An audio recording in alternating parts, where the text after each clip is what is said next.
বৃহস্পতিবার ত্রিপুরা বিজেপি সদর দপ্তরে এক সাংবাদিক সম্মেলনের আয়োজন করা হয়। সেখানে উপস্থিত ছিলেন প্রদেশ বিজেপি দপ্তরের মিডিয়া ইনচার্জ সুনীত সরকার এবং মুখ্য প্রবক্তা সুব্রত চক্রবর্তী। গতকাল সিপিআইএম এর কেন্দ্রীয় নেতা প্রকাশ কারাত যে মন্তব্যগুলো করেছেন তার জবাব দিতে এই সাংবাদিক সম্মেলনের আয়োজন করা হয়।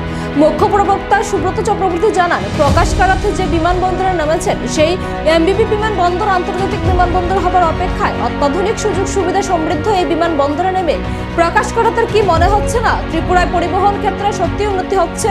পূর্বতন সরকারের উদ্দেশ্য ছিল ডিভাইড অ্যান্ড রোল পলিসি এবং দুর্নীতির আমদানি করে মানুষকে অর্থনৈতিকভাবে পিছিয়ে দেওয়া, কিন্তু বর্তমান বিজেপি সরকার ডক্টর মানিক সাহার নেতৃত্বে এমন একটি সরকার যার উদ্দেশ্য হচ্ছে সবকা সাথ সবকা বিকাশ, সবকা প্রয়াস সবকা বিশ্বাস। এটি কেবলমাত্র একটি স্লোগান নয়, এটিকে মূলনীতি হিসেবে ধরে নিয়ে প্রধানমন্ত্রী নরেন্দ্র মোদীর আদর্শে কাজ করছে বিজেপি সরকার। 2018 সালের আগে ত্রিপুরাতে জাতীয় সড়ক ছিল একটি, এখন 6টি জাতীয় সড়ক ত্রিপুরাতে রয়েছে, আরও 4টির কাজ শুরু হতে চলেছে।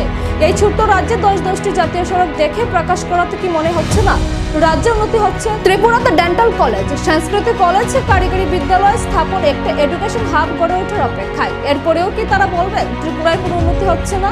সাংবাদিকদের মাধ্যমে এই প্রশ্ন তিনি জনগণের উদ্দেশ্যে করেন। প্রধানমন্ত্রী আয়ুষ্মান যোজনায় ত্রিপুরা রাজ্যের প্রায় 13 লক্ষ মানুষ অন্তর্ভুক্ত হয়েছেন। তার বাইরেও সেখানে কিছু কিছু কারণে কিছু কিছু শর্ত রয়েছে। সারা দেশব্যাপী একটা নির্দিষ্ট ফ্রেম থাকে, সেটা আপনারা জানেন। তার প্রধানমন্ত্রী আয়ুষ্মান যোজনায় যারা অন্তর্ভুক্ত হতে পারবেন না তাদের জন্য মাননীয় মুখ্যমন্ত্রী আয়ুষ্মান যোজনা ঘোষণা করেছেন। সমান অর্থমূল্যের বীমা তারা পাবেন 5 লক্ষ টাকা পর্যন্ত। একদিকে মেডিকেল ইনফ্রাস্ট্রাকচার বিল্ড আপ করা, অঙ্গ প্রতিস্থাপন থেকে শুরু করে ওপেন হার্ট সার্জারি থেকে শুরু করে ক্রিটিক্যাল সমস্ত ব্যবস্থাগুলি করা, রেফার কেস কমে গেছে। এইটা যেমন একদিকে করছেন, নতুন নতুন ডিগ্রি কলেজগুলি নেকের অনুমোদন পাচ্ছেন। 3টে ডিগ্রি কলেজ নতুন করে নেকের অনুমোদন পেয়েছে। প্রফেসর নিয়োগের জন্য 274টা পোস্ট নিয়োগের জন্য সর্বোচ্চ মাত্রায় প্রয়াস গ্রহণ করা হয়েছে।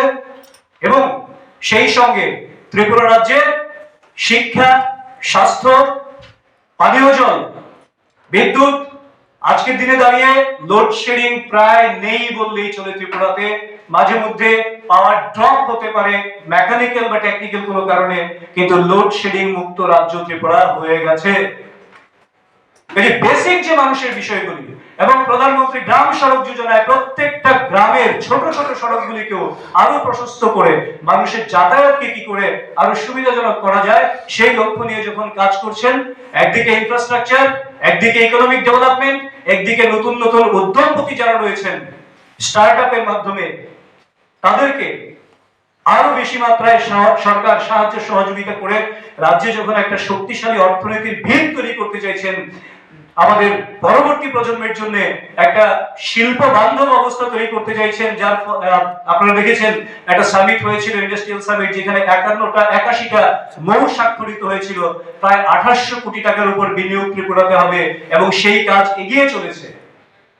এইগুলি কিছু দেখতে পান না তারা। কাজে